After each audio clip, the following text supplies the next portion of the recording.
Hello, everybody. This is Ilise Benun of marketing-mentor.com. I am also the host and co-producer of the Creative Freelancer Conference, which is coming up in a week in San Francisco, and I'm so excited. And also today, excited to be talking to Bryn Mooth, who's one of our speakers, among many other things. Bryn, introduce yourself.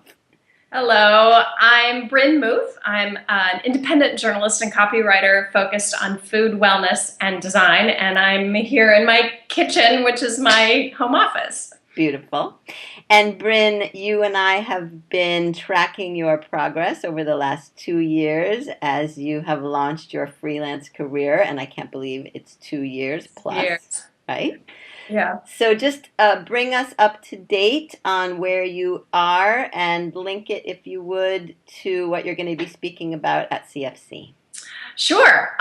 Well, I'm having a really great year, and it's funny. I think back to late last year, like November-ish.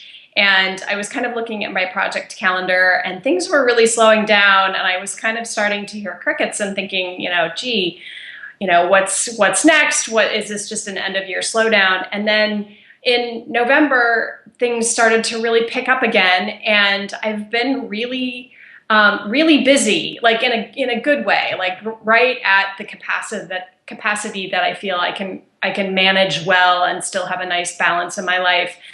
So I've been nicely busy since then, and I'm having a really nice year from a financial perspective, and I feel like I'm doing better work than I ever have. I just feel like the writing that I'm doing across the board is just it's very satisfying on a personal level, and I just feel like I'm kind of cranking out some pretty good stuff right now. So I'm in a really good place. I'm loving what I'm doing right now. That's beautiful. So And maybe we can talk a little bit about that cyclical nature of being self-employed right, and the idea, which I extol, that the most stable job you could possibly have is being self-employed and being a freelancer, even though it might seem like a contradiction, but there is this flow to it. It's not feast or right, famine. I don't want to call it feast or famine because that's too dramatic. It doesn't have to be that. So, how are you getting used to, after what, 20 years as a right, corporate employee, how are right. you getting used to the flow of it? Well, and it's a very interesting sort of internal conversation that I have about busy time and slow time. And in fact, this is one of the things that I'm going to talk about at CFC. My presentation is going to cover money, minutes, and marketing, and just sort of my experiences with all three of those things. And when we talk about minutes, we're going to talk a little bit about slow time. And I think you're right. Feast or famine is definitely what you want to avoid, which is where you're so slammed that you're pulling all-nighters, or you have absolutely no work coming in and you feel panicked about what the money stuff is going to look like. But you're right. There's this very natural sort of ebb and flow in the work. And I think it's taken me a long time to feel okay about being a little slower. And I've gotten to the point where now I can see it coming. And that's, I think, the critical thing for freelancers, is to have a really good project planning system, whatever that system is, so that you can anticipate, you can see when that slow time is going to come, and you can make conscious decisions about what to do with that time. Like what? What do you do? Well, I use it for content development for the two websites and the newsletter that I manage. And yesterday I went and hit golf balls with my husband and had a beer when we came home. But I think the key is knowing when it's going to come and making a mindful choice about how you use that time. A year ago, when I would hit that, and I think summer is just a naturally slow time for a lot of people. And last year when I hit that slow time, I sort of felt guilty about having a little bit of R&R for myself. And so there would be times when I would just sort of be at my computer, kind of feeling obligated to be at my computer, but not really being super productive. I would have been better off going out onto the porch with a book and just sort of feeding the brain a little bit instead of feeling kind of guilty about that.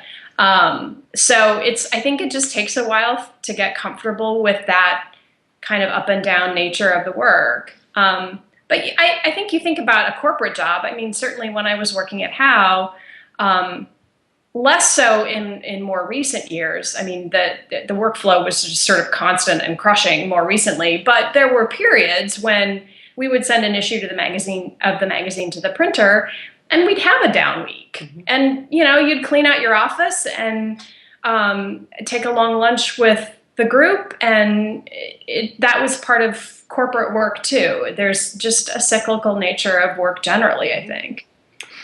Although I think the difference when you're self-employed is that you don't know what's coming. That means you don't know if another paycheck is coming. But when it's on the corporate side, you're getting paid all along. Yeah, that's right. So, and let me link that then to another question, which is a lot of people who are going to be at CFC are people who are still working for a corporation, but kind of dreaming about being a freelancer and working full-time on their own.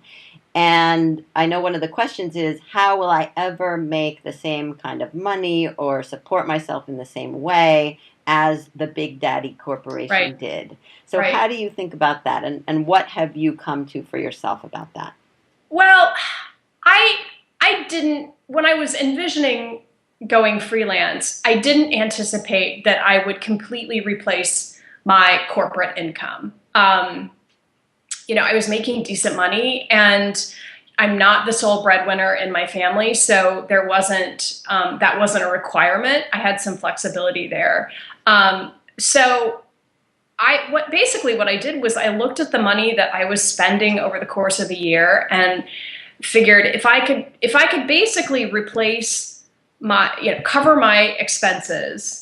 And have a nice little cushion of savings, then I would be okay. And I think you just have to figure out what that annual salary wants to be. And I think there's some non-monetary stuff that goes into that equation too, like flexibility and freedom and control and being able to take the dog for a walk at lunchtime. That, to me, there was a lot of value in that flexibility and freedom that was equal to money in a lot of respects. Mm-hmm. I love that idea, and I experienced that myself too. So good. All right.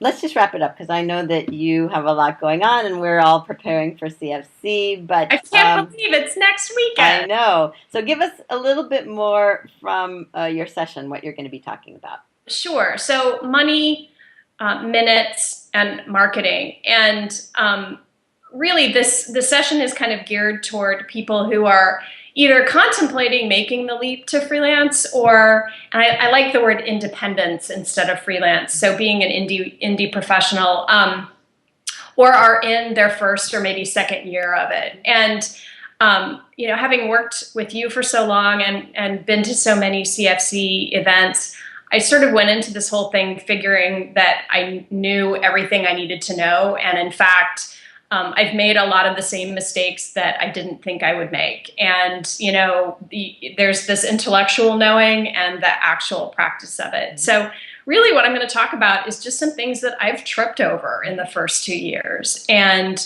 the idea that no matter how well planned you are and how diligent you are, and how focused you are, you're going to run into some roadblocks. And in fact, I think there's some value in hitting those points and learning from them and going through it. So I don't have expertise, but I have experience. And so that's what I'll be sharing. I love that. And just one other thought about that then, because I know a lot of people are wondering, like, when is the right time to make that leap? What would you say about that? Is there ever a right time? Well, a couple of things went into it for me. I would say the first thing is seeing some opportunity. And I've said this before. I think when you open your mind and your heart to the idea of something different, then you start to see opportunities that you maybe just would have been blind to before. Seeing opportunity is one thing. It was important for me to have a financial cushion. So I saved money for a period of time until I had about sort of 6 months worth of living expenses and felt good about that. And the third part for me was leaving my corporate job on a high note instead of leaving in frustration. And I know that a lot of people who are considering this move are doing that out of frustration. But for me, it was just kind of important to go out, to walk towards something instead of walking away from something. So those would be my 3 things. Beautiful. Let's leave it at that. Give them some links where they can go find more of your beautiful stuff. Okay, perfect. So my big girl professional website is brynmooth.com. And my recipe website, which next week is going to get a lot of activity because I'm posting a lot of new yummy things, is writesforfood.com. It's WRITES, the number 4, FOOD.com. I like that. Beautiful. Lovely to see you. Lovely to chat with you. I can't wait to see you in person next week. Big hugs in San Francisco. I can't wait. Absolutely. And you can find information if you haven't decided yet whether or not you're coming to CFC. It's all at creativefreelancerconference.com. And you can find me at marketing-mentor.com. And let's give them our Twitter handles in case they want to follow us on Twitter. I'm at mmtoolbox. Perfect. And I'm at Rights number 4, food on Twitter. Beautiful. All right, Bryn, I'll see you next week. All right. See you. Bye.